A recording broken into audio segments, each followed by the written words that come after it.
नमस्ते दोस्तों। आज माय वॉइस अल्फाज में मैं आपको एक लघु उपन्यास ज्वालामुखी के गर्भ में सुनाना शुरू कर रही हूँ। अमूमन उपन्यास कहानियों से लंबे होते हैं, तो मैं इस उपन्यास को 2 या 3 भागों में आप तक पहुँचाऊंगी। अंत तक मेरे साथ बने रहिए। तो प्रस्तुत है मालती जोशी जी द्वारा लिखा लघु उपन्यास ज्वालामुखी के गर्भ में का पहला भाग। ए बहादुर, लोग बाग आपको देखने के लिए नहीं आए हैं। अपनी कलमों को तरतीब से संवारते हुए हरि भैया दर्पण में मेरी परछाई देखकर छेप गए। फिर एकाएक बोल्ड बनने की कोशिश में मेरी ओर पलटकर बोले, मैं जरा दूरदर्शिता से काम ले रहा था। हो सकता है उन लोगों के साथ एक हाथ बहन एक हाथ सहेली हो। जी नहीं, उन लोगों के साथ सिर्फ एक अदद मम्मी है। मैंने मुंह बिचका कर कहा, तो क्या वे लोग आ गए? और क्या, गाड़ी समय से पहले चल रही है। हमारी तो एकदम मुसीबत हो गई। भैया तैयार हो गए? सो रहे हैं कुंभकर्ण महाराज, उन्हीं को जगाने के लिए तो आई हूँ। और हाँ, मौसी ने कहा है मिलन स्वीट्स के यहाँ ऑर्डर दे रखा है, जल्दी से मिठाई ले आओ। और देखो, पीछे से आना। पलटकर मैं दहरी तक जा पाई थी कि उन्होंने पुकारा, ए मीता, सुन इधर। क्या है बाबा, हमें देर हो रही है। लड़की कैसी है? एकदम हेमा मालिनी है, मैंने कहा और भाग आई। हेमा मालिनी के नाम से ही हरि भैया का कलेजा धक धक होने लगता है।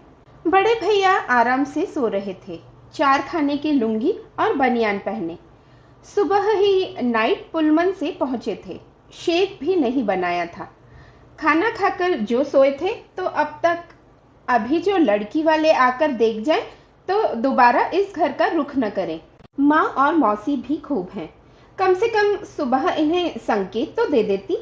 कोई घर से भाग तो नहीं जाते। उन्हें फंसाने में खुद ही फंस गई। अच्छा हुआ, ऐसा ही होना चाहिए।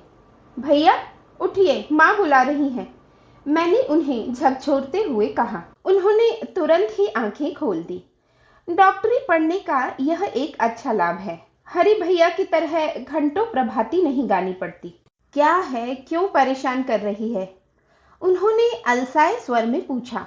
माँ बुला रही हैं, कह दे आ रहा हूँ। उन्होंने अंगड़ाई लेकर उठते हुए कहा, जल्दी आना और सुनिए, जरा ढंग से तैयार होकर आइएगा। मैंने रहस्यमय ढंग से कहा, तैयार होकर आऊं? क्यों? नीचे लोग बाग आए हैं। कौन लोग? लड़की वाले। पिछली बार आप आए थे तो आपको फोटो दिखाई थी ना माँ ने, उज्जैन वाली। इतनी सुंदर लड़की है, माँ तो एकदम खुश हो गई हैं। कह रही हैं अगर दिन अच्छा होगा तो आज ही शगुन कर देंगी। मैं उत्साह में कहे जा रही थी, पर देखा सामने वाली पर कोई अपेक्षित प्रतिक्रिया नहीं हो रही है। कंघे करते करते उनका हाथ एकदम रुक गया था। माथे पर गहरी लकीरें खिंच आई थी। मैं चुप हो गई। लड़की के साथ कौन कौन है? उन्होंने धीरे से पूछा। माँ है, पिताजी हैं, भाई हैं, पूरा कबीला है। भाई को जरा ऊपर भेज दे मेरे पास।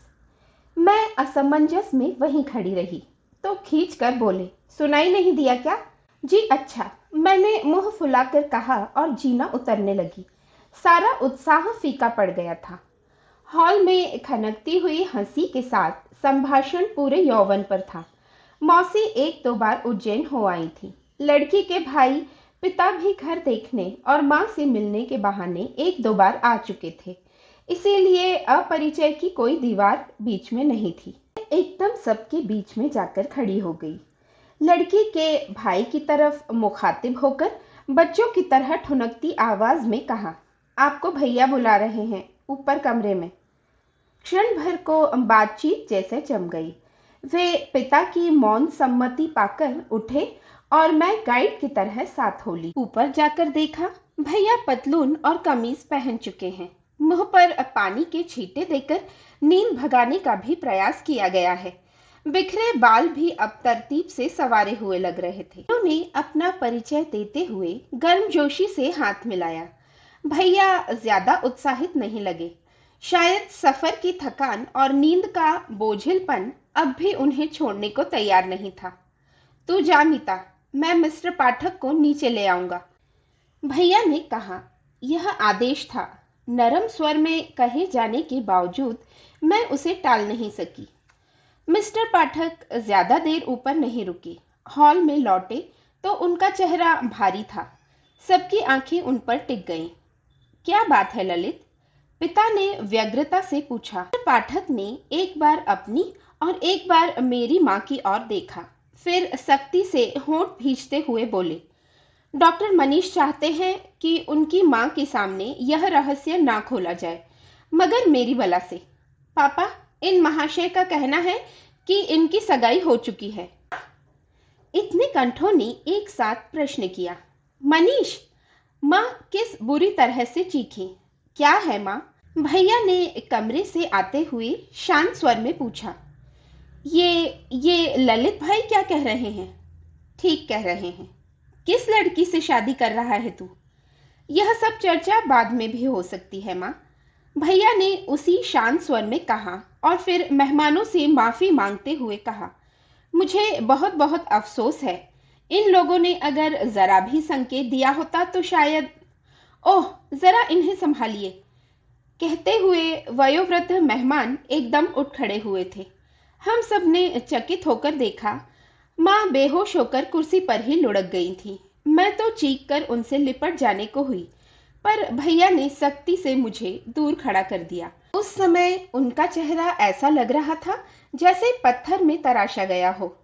अपनी मजबूत बाहों में माँ का दुर्बल शरीर समेटते हुए उन्होंने बाहर जाते हुए इतना ही कहा, मौसी, मेरे साथ आना जरा। पीछे पीछे जाने की इच्छा को बहुत मुश्किल से रोक पाई मैं। वही सोफे पर बैठकर दोनों हाथों में मुंह छिपाकर सिसकने लगी। मिसेस पाठक मेरा सिर सहलाती रही। अजीब असमंजस की स्थिति थी। एकाएक ललित ने कहा, हम सब चले पापा? ना बेटे, ऐसे अच्छा नहीं लगता। बहन जी की हालत जरा ठीक होने। तो आप रुकिए, मैं जा रहा हूँ। ठहरो दादा, मैं भी आपके साथ चलूंगी। दर्द भरे स्वर से चौंक कर मैंने सिर उठाया। कमरे में उस सजी धजी मूर्ति का अस्तित्व ही मैं भूल गई थी। लेकिन क्या यह वही चेहरा था जो कुछ समय पहले तक शर्मीली मुस्कान से दमक रहा था? भैया का चेहरा अगर काले संगमरमर में बदल गया था तो यह पूरी की पूरी प्रतिमा बर्फ हो गई थी। अरे, ये लोग जा रहे हैं। अंदर चाय लग गई है ना? खुशबू का एक भपका आया और लजीली मुस्कुराहट लिए हरि भैया कमरे में दाखिल हुए। एक क्षण को अनचाहे सबकी निगाहें उन पर टिक गईं। गोरे चिट्टे हरि भैया नेवी ब्लू पैंट और क्रीम कलर की मनीला पहने सचमुच बड़े प्यारे लग रहे थे। उन्होंने अपनी सजावट पर काफी समय खर्च किया था। टाई पिन से लेकर जूतों तक सब कुछ लगदग कर रहा था। सबको अपनी ओर घूरते देखा तो वे कुछ सचेत हो गए। और लोग कहाँ हैं? चाय बिल्कुल तैयार है। बेचारे हरि भैया, इतना तरस आया उन पर। दीन दुनिया से बेखबर वे चाय की मेज ही सजाते रह गए थे। आपकी तारीफ? ललित के पिताजी ने पूछा। ये हरि भैया हैं। मैं बच्चों की तरह इतना ही कह पाई। पढ़ते हैं? जी हाँ, बीकॉम फाइनल में हूँ, उन्होंने लजीले अंदाज में कहा। ललित और सुलक्षणा इस बीच कब चले गए पता ही नहीं चला। कुछ देर बाद तौलिए से माथे का पसीना पोंछते हुए भैया बाहर आए। अब वे कैसी हैं? मिस्टर पाठक ने व्यग्रता के साथ पूछा। अब अच्छी हैं, थैंक गॉड। क्या ऐसा अक्सर होता है? मिसेस पाठक ने पूछा। जी, पहले अक्सर होता था। दरअसल मेरे पिताजी और मुझसे छोटी एक बहन एक साथ एक एक्सीडेंट में चल बसे थे। उस हादसे ने माँ का मन बहुत तोड़ दिया है। किसी भी आघात को सहन नहीं कर पाती। मुझे अफसोस है, यह सब मेरी वजह से हुआ। कोई बात नहीं, मिस्टर पाठक ने उनकी पीठ को थपथपाते हुए कहा। आप लोगों को मेरी वजह से इतनी परेशानी उठानी पड़ी, मैं अपनी शर्मिंदगी का बयान नहीं कर सकता। भैया ने भर्राए कंठ से कहा। नहीं, इसमें तुम्हारी कोई गलती नहीं है, मिस्टर पाठक ने सांत्वना के स्वर में कहा।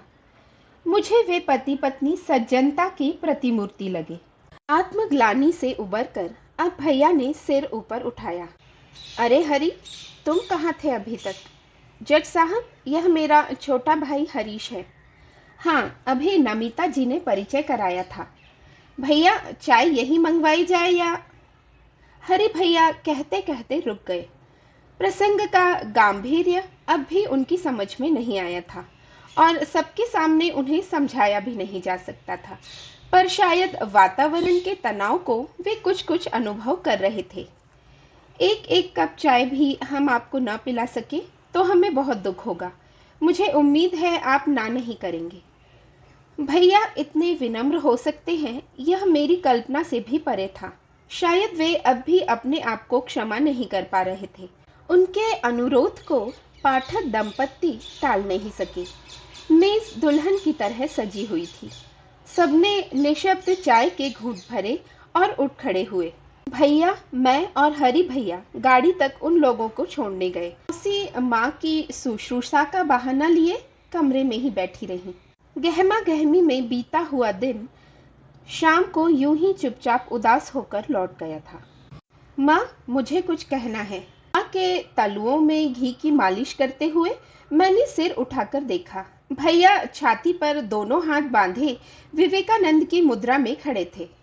माँ ने कुछ जवाब नहीं दिया और मुंह फेर कर लेटी रही। इतना रोष हो आया माँ पर। पिछले 2 दिनों से उन्होंने भैया से एक बार भी बात नहीं की थी। बेचारे चुपचाप उनकी शुश्रूषा करते रहे थे। इन दिनों उनका चेहरा इतना करुण लगता था कि दया हो आती थी। मैं सोचता हूँ माँ, अब तुम्हारी तबीयत इस लायक हो गई है कि मेरी बात सुन सको, सह सको।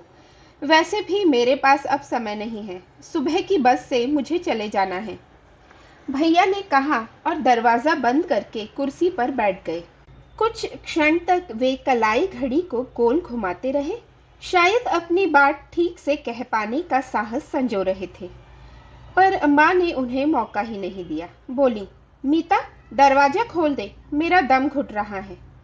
मैं उठने लगी तो भैया ने हाथ पकड़कर मुझे रोक दिया। दरवाजा मैंने जानबूझकर बंद किया है मीता। इस घर में प्राइवेसी नाम को नहीं रह गई है। 2 दिन से छटपटा रहा हूँ, पर इतने सारे लोगों के बीच में मैं अपनी मन की बात नहीं कह सकता। उस दिन कह तो चुका था मन की। क्या अब भी कोई कसर बाकी है? माँ एकदम उठ बैठी। उत्तेजना से उनके माथे की नसें फड़कने लगी थी। उस दिन कहाँ कुछ कह पाया था, तुम सुनने की स्थिति में ही नहीं थी। आशा थी कि तुम स्वयं पूछोगी कि मैं यूं ही एकाएक कैसे चला आया हूँ। सोच रहा था कि शादी की बात सुनकर तुम्हें कुछ तो उत्सुकता होगी, पर लगता है तुम्हें अपने बच्चों में उतनी भी दिलचस्पी नहीं रह गई है। दिलचस्पी नहीं होती तो तेरे लिए दुनिया जहान की लड़कियां देखती फिरती मैं। 4 भले आदमियों के सामने मेरा अच्छा तमाशा बनाया तुमने। और माँ ऐसे कांपने लगी जैसे जूड़ी चढ़ाई हो। भैया प्लीज, अभी ये सब बातें रहने दो।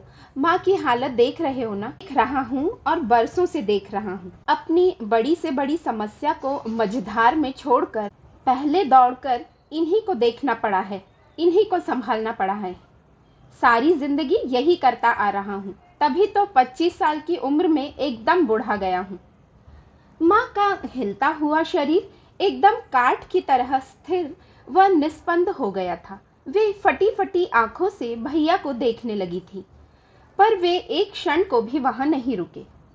माँ देर रात तक तकिए में मुंह छिपाए सुबकती रही। मौसी ने तरह तरह से मुझसे तर्क वितर्क किए, पर मैंने कुछ नहीं बताया, और बताने के लिए था भी क्या। सुबह भैया बस के लिए घर से निकले, उस समय माँ सो रही थी। काफी रात गए वे सो पाई थी, इसी से उन्हें नहीं जगाया गया था। जाते हुए कमरे में चुपचाप बुलाकर उन्होंने मुझे एक लिफाफा पकड़ाया था। रात देर तक सो नहीं सका था, काफी बातें इकट्ठा हो गई थी मन में। तो पढ़कर फाड़ देना, शायद तेरे संदूक में भी यह सुरक्षित ना रहे। और यह तेरी भाभी की फोटो। मैंने झपट कर फोटो उठा ली थी। एक भरा भरा चेहरा और 2 हंसती हुई आंखें। मौसी की ब्यूटी परेड में खड़ी होती तो शायद फेल हो जाती, पर कुल मिलाकर मुझे अच्छी लगी। कितनी स्वीट है ना? क्या नाम है भैया? बेला। Oh lovely. ये लोग पंजाबी क्रिश्चियंस हैं। भैया की इस घोषणा से मेरी खुशी वहीं जम गई। क्यों, बुरा लगा सुनकर? अपने लिए नहीं, मैं माँ के लिए सोच रही थी।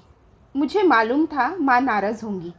मैं अपने को उस विस्फोट के लिए तैयार करके आया था, लेकिन बिना कुछ जाने उन्होंने जो उपेक्षा बरती है वह बहुत तकलीफदेह है। भैया, ऑटो रिक्शा ले आया हूँ, चल रहे हैं ना? हरी भैया कमरे में आए और भैया ने चेहरे पर फैलती उदासी की चादर को एकदम समेट लिया। दोनों भाई एक दूसरे के कंधों पर झूलते हुए स्कूटर की ओर चले गए। मैं डबडबाई आंखों से उस ओर देखती रही। भैया पिछले 6 महीनों से बाहर थे। मेडिकल उन्होंने ग्वालियर से ही किया था और वहीं अब हाउस जॉब भी कर रहे थे, पर कभी उनके जाने का इतना दुख नहीं हुआ। इस बार पता नहीं क्यों ऐसे लगा जैसे वे हमेशा के लिए जा रहे हों। मौसी की पैनी दृष्टि सारे घर को नापे रहती है। भैया के जाते ही बोली, आज तो बड़ी प्राइवेट बातें हो रही थी। क्या कह रहा था मनीष? की फोटो दिखा रहे थे। मैंने तुनक कर कहा। भैया ठीक ही कह रहे थे, इस घर में जरा प्राइवेसी नहीं है। कहाँ है फोटो, दिखाना जरा। इतना घुन्ना लड़का है, 2 दिनों से मैंने 20 बार पूछा होगा, पर मुझे जरा सुराग नहीं दिया उसने। मेरे कमरे में आकर देख लेना फोटो, मैंने कहा और अपने कमरे में चली आई। मेज पर शिव पार्वती का एक फोटो था। वह चंदन के फ्रेम में मेरे लिए सुपर्णा मैसूर से लाई थी। मैंने उसी में वह फोटो सजा दिया। लड़की बहुत सुंदर नहीं थी। उसके क्रिश्चियन होने की बात सुनकर दुख भी हुआ था, पर मन ही मन एक निर्णय ले लिया था कि मुझे भैया का साथ देना है, उनका बचाव करना है। इसी निश्चय के बल पर मैं घर में उठते तूफान का सामना कर सकी। सहेलियों के बीच गर्वोन्नत होकर इस अंतरजातीय विवाह की सूचना दे सकी। माँ की प्रतिक्रिया तो अपेक्षित ही थी। वे दिन भर बेहोश होती रहीं, लेकिन मौसी बहुत ही जल्दी संभल गई और माँ को सांत्वना भी देने लगी। उनकी आलोचना का तीखापन परिचित था, पर उनकी यह समझदारी लगा जैसे भीतर ही भीतर वे भैया के इस विवाह से प्रसन्न हैं। कौन जाने। दिन भर उधेड़ बुन में पत्र को हाथ भी न लगा पाई। मौसी के देख लेने का अंदेशा बराबर बना रहता। रात को माँ के सो जाने के बाद ही खोल सकी। पत्र क्या था? यादों का एक लंबा सिलसिला। नैरोबी के सुहावने दिनों की ढेरों स्मृतियां थीं। नैरोबी जहां पापा थे, सुनीता दीदी थी, सुख था, संपन्नता थी, ठहाके थे, किलकारियां थी। यहाँ आने के बाद वे सारी स्मृतियां मुहर बंद करके रख दी गई थीं, क्योंकि उनसे माँ को तकलीफ होती थी। पता नहीं किस संजीवनी से भैया ने उन्हें अपने मन के भीतर यूं तरोताजा रखा हुआ था। मैं तो सब भूल भाल गई थी। 10 साल पुरानी बातें थी। 7-8 साल की लड़की याद भी क्या रख पाती। भैया ने लिखा था, माँ का दुख बहुत बड़ा था, मैं मानता हूँ, पर अपनी शोक से उबरकर उन्होंने क्षण भर को तो हम बच्चों का ख्याल किया होता, जिन्हें काल यूं निर्ममता से छीन ले गया था। वे क्या सिर्फ उनके पति थे, हमारे पिता नहीं थे? सुनीता क्या हमारी कोई नहीं थी? क्या हमारी उम्र मृत्यु को अंतिम सत्य के रूप में स्वीकार करने की थी? चाहिए तो था कि माँ अपनी ममता का आंचल कुछ और फैलाकर पापा का भी स्थान ले लेती, पर वे तो माँ भी नहीं रह पाई। इस पराए देश में, पराए घर में, पराए हाथों में हमें छोड़कर निश्चिंत हो गई। पराया शब्द शायद तुम्हें ठीक न लगे मीता। मौसी लाख उनकी बहन थी, पर हम उन्हें कितना जानते थे। हर बार हर काम के लिए उनका मुंह जोहना मुझे कभी अच्छा नहीं लगा। फीस के लिए, कपड़ों के लिए, किताबों के लिए उनके आगे हाथ फैलाते हुए मेरी आत्मा को कष्ट होता था। उन्होंने कभी किसी चीज के लिए मना नहीं किया, क्योंकि जो पैसा खर्च हो रहा था वह हमारा ही था। फिर भी मेरा संकोच कभी नहीं टूटा। माँ किसी चीज के लिए झिड़क भी देती तो मुझे इतना दुख नहीं होता। इस सिरदर्द से बचने के लिए ही मैंने ग्वालियर में दाखिला लिया था। रोज रोज अपने स्वाभिमान की हत्या मैं नहीं कर पाता था। मौसी ने हम लोगों के लिए बहुत किया। मेरी परीक्षा के दिनों में वे रात रात भर मेरे लिए चाय बनाती रही हैं। सुबह सवेरे अलार्म लगाकर मुझे जगाती रही हैं। मेरे लिए उन्होंने स्वेटर बुने हैं, पिकनिक के लिए खाना बनाकर दिया है। मेरी बीमारी में दिन रात मेरी सेवा की है, पर उनकी इस ममता के भीतर ईर्ष्या की एक हल्की सी परत है। उसे मैं बर्दाश्त नहीं कर पाता। कई बार इच्छा होती है कि अपनी सारी अच्छाइयाँ किसी जादू के जोर से हरि को दे डालूं, तभी शायद इस संतरास से मुक्ति मिले। इसके बाद भैया ने बेला से अपने परिचय की कहानी लिखी और अंत में लिखा था, वह घर नहीं है, ज्वालामुखी है। किसी दिन तुम भी उस गर्भगृह से बाहर आने के लिए छटपटाओगी मीता, तब मुझे खबर करना, जहां भी रहूंगा दौड़ आऊंगा। पत्र का कई कई बार परायण करके मैंने उसे अपने ट्रंक में छिपा कर रख दिया। सोच लिया था कि किसी दिन माँ को जरूर दिखाऊंगी। भैया के मन की अंधेरी गुफाओं में एक बार उन्हें फेरी लगानी ही होगी, नहीं तो माँ किस लिए बनी थी। भैया के पत्र का अंतिम वाक्य मैंने मन के कागज पर अंकित कर लिया था। मेरे लिए वह दीप स्तंभ हो गया था। मैं और हरि भैया निश्चय कर चुके थे कि घर वालों के विरोध को ताक पर रखकर भैया के विवाह में अवश्य भाग लेंगे, पर उन्होंने हमारे इस निश्चय पर पानी फेर दिया। इस बार भी उन्होंने विवेक का पल्ला नहीं छोड़ा था। शादी की सूचना तब मिली जब 8 दिन ऊपर हो चुके थे। सूचना क्या थी? अच्छा खासा पार्सल था। मेरे और हरि भैया के लिए 2 कलाई घड़ियां थी HMT की, जिनके पीछे लिखा था भाभी की ओर से, और साथ दर्जन भर लड़कियों की तस्वीरें थी जो समय समय पर यहाँ से भेजी गई थी। भैया की सख्त हिदायत थी कि वे सारी तस्वीरें सही पतों पर वापस भेज दी जाएं। माँ और मौसी को अब इन कामों में कोई रस नहीं रह गया था, इसलिए यह दिलचस्प काम हम ही लोगों के सर पर आ पड़ा। एक सुबह चाय की मेज पर ही हमने इस वापसी अभियान का शुभारंभ कर दिया। डाइनिंग टेबल का काला टॉप किसी एल्बम की तरह लग रहा था। हरि भैया बिखरे हुए फोटो में से एक एक चुनकर नाम और पते मिलाते जाते। मैं लिफाफों पर बड़े बड़े अक्षरों में उन्हें लिखती जा रही थी। आखिरी लिफाफे को सीलबंद करते हुए हरि भैया बोले, और 2-1 साल बाद हमारी मीता की फोटो भी इसी तरह जगह जगह भेजी जाएंगी और इसी तरह लौटाई जाएंगी। मैंने उनका अधूरा वाक्य पूरा करते हुए कहा, लौटा कर देखे कोई, तबीयत दुरुस्त कर दूंगा। और उन्होंने एक काल्पनिक मुक्का हवा में उछाल दिया। अरे वाह, कोई जबरदस्ती है? मान लो तुम्हारे पास कोई 10-20 फोटो आ जाए तो क्या सबसे शादी करोगे? शादी तो खैर एक से ही करूंगा, पर तस्वीरें सब संभाल कर रखूंगा। बीवी ने जरा अकड़ दिखाई कि अपना एल्बम दिखाकर कहूंगा कि देवी देखो, श्रीमान हरिप्रसन्न शर्मा की अर्धांगिनी बनने के लिए कितनी बालिकाएं लालायित थी। तब तो और भी उसके पांव जमीन पर नहीं पड़ेंगे कि इतनी सारी लड़कियों में से उसे चुना गया है। बायरी, क्यों मन में लड्डू फोड़ रही हो? साबुत हाथ पांव की एक ही मिल जाए तो भाग समझना, 10-20 तो क्या आएंगी अपने दरवाजे। मौसी की बात से हमारी हंसी मुंह में ही जम गई। माँ भी नाराज हो गई, बोली, छोटी तू जब करेगी उल्टी बात करेगी। कोई मेरा लड़का लंगड़ा लूला है जो लड़की नहीं मिलेगी? और उन्होंने हरि भैया के गोरे गुबरेले चेहरे की बलाएं ले ली। लंगड़े लूले की क्या शादी नहीं होती चिच्ची? शादी होना और बात है, और अच्छे खानदान से रिश्ता होना और बात। लड़की वाले घर देखते हैं, घराना देखते हैं। कोई हमारे माँ बाप की तरह लड़की को घोड़े पर नहीं फेंक देता। त्वमेव केवलम हरतासी, त्वमेव केवलम धरतासी, त्वम सर्व खलविदम ब्रह्मासी। पूजा घर से मौसा जी का गुरु गंभीर स्वर कुछ ऊंचा ही आने लगा था। गणपति अथर्व शीर्ष का ओट लेकर वे मौसी के वाग्य बाणों से बचना चाहते थे।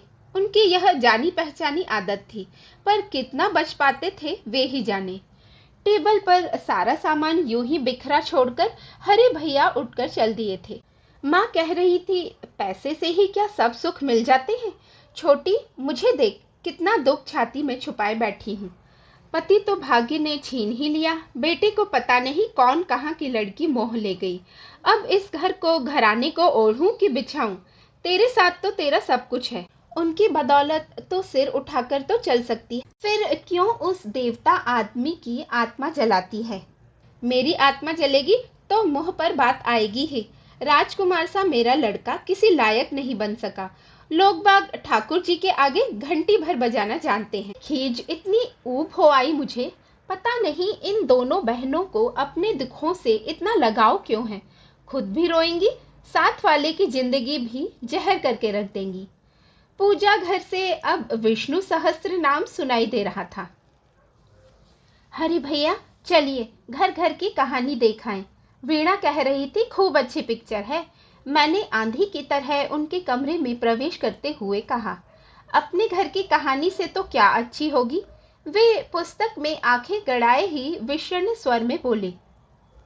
बेकार की फिलॉसफी मत झाड़िए, चलिए ना, लौटते हुए कविता के यहाँ होते आएंगे, मुझे अपनी कॉपियां लेनी है। मेरी सहेलियों के नाम से खिल उठने वाला उनका चेहरा वैसा ही सख्त बना रहा। वे पूर्ववत पुस्तक के पन्ने पलटते रहे। चलिए भी, हमारे साथ कोई नहीं है, इसी से इतनी खुशामद कर रहे हैं। आप साहब ज्यादा ही स्कॉलर बने जा रहे हैं। और मैंने पुस्तक छीनकर परे फेंक दी। मैं कोई तुम्हारा बॉडीगार्ड हूँ जो हर जगह तुम्हारे साथ घिसटता फिरूंगा? प्लीज मेरे कमरे से दफा हो जाओ। ये आंखें, यह चेहरा, यह आवाज, चाहिए तो था कि क्रोध से मेरा तन बदन जल उठता, पर विस्मय और दुख से भरकर मैं फटी फटी आंखों से उन्हें निहारती रह गई। पांव मन मन भर के होकर वहीं जम गए। किसी तरह अपने को ढेल कर दरवाजे तक ले गई, पर उतनी देर बाद उस जाने में कोई प्रतिष्ठा नहीं रह गई। सॉरी मीता, मैं अनचाहे ही ठिठक कर रह गई थी। मुझे बहुत अफसोस है मीता, इस तरह तुम्हें जलील करने का मुझे कोई हक नहीं था। इस कमरे पर मेरा अधिकार ही क्या है? यह कमरा, यह घर, ये सब तुम्हारा ही तो है। हम तो केवल क्या है, हम लोग यही समझ नहीं आता। नौकरों की भी अपनी कुछ औकात होती है, लेकिन हम तो सिर्फ पैरासाइट्स हैं। सॉरी होना क्या इसे ही कहते हैं? उसके बाद वहां रुकना असंभव ही था। सीधे अपने कमरे में आकर बिस्तर में पड़ रही। दुख, अपमान, रोष, ममता, सब का सब सिमट आया था मन में। 3-4 साल पुराना एक प्रसंग याद आ गया। हरि भैया का हायर सेकेंडरी का परिणाम आया था। बेचारे जनता क्लास में पास हुए थे। माँ कह कह कर हार गई, पर मौसी ने ₹1.25 के लड्डू भी नहीं बांटे। 2 साल पहले ही मनीष भैया के पास होने पर मिठाई, पार्टी और बधाई पत्रों की कितनी धूमधाम लगी रही थी। भैया मेरिट लिस्ट में चौथे नंबर पर आए थे। उसके मुकाबले में हरि भैया का परिणाम सचमुच फीका था, पर मौसी के वाग्य बाणों ने तो उसे करुण बना दिया था। आखिर माँ ने ही डांटा था, चुप कर छोटी, तेरी बातों से तंग आकर लड़का कहीं नदी कुआं कर बैठेगा तो जिंदगी भर रोती रहेगी। तब कहीं मौसी का अनवरत भाषण समाप्त हुआ था। शाम की आरती के बाद मौसा जी ने मुझे पूजा घर में बुलाकर मेरे हाथ पर 2 पेड़े रखे थे। ये मेरे बेटे के पास होने की मिठाई है बिटिया। गरीब आदमी हूं ना, ज्यादा जश्न तो नहीं मना सकता। 7वीं 8वीं क्लास की बेवकूफ सी लड़की थी मैं। उनकी बातों का मतलब नहीं समझ सकी, पर उनकी आंखों की पीड़ा, उनके स्वर का वात्सल्य मुझसे छिपा नहीं रहा। वह थोड़ी सी मिठाई लिए मैं प्रतीक्षा में बैठी रही। बहुत रात गए लौटे थे हरि भैया। आकर छत पर अपने बिस्तर पर चुपचाप लेट गए थे। मैंने दबे पांव जाकर पेड़ा उनके मुंह में ठूस दिया था। क्या है यह? वह हड़बड़ा कर उठ बैठे थे। मिठाई है। किस बात की मिठाई? उन्होंने मरी हुई आवाज में पूछा। एक हमारे हरि भैया हैं, उनके पास होने की। मैंने शरारत से आंखें नचाकर कहा। कुछ क्षण वे चुप रहे, फिर बोले, किसने बांटी है? मौसी ने। मेरे सिर पर हाथ रखकर कहो। कैसे कहती? चुप होकर रह गई। बाबूजी ने अपने ठाकुर जी को भोग लगाया होगा, ठीक है ना? अपने नालायक बेटे के पास होने की खुशी सिर्फ वे ही मना सकते हैं। और फिर एकाएक उनका चेहरा तमतमा उठा था। क्यों आए थे तुम लोग यहाँ? क्या उतने बड़े अफ्रीका में तुम लोगों के लिए जगह नहीं थी? आते ही तुम लोगों ने मेरा घर, मेरी माँ, मेरा सुख, सब कुछ छीन लिया। छोटा सा घर था हमारा, पर उस घर में मैं राजकुमारों की तरह पलता था। उपन्यास का पहला भाग अभी यहीं तक। फिर हाजिर होती हूँ उपन्यास के दूसरे भाग के साथ। तब तक खुश रहिए, स्वस्थ रहिए और अच्छी अच्छी कहानियां सुनते रहिए। धन्यवाद।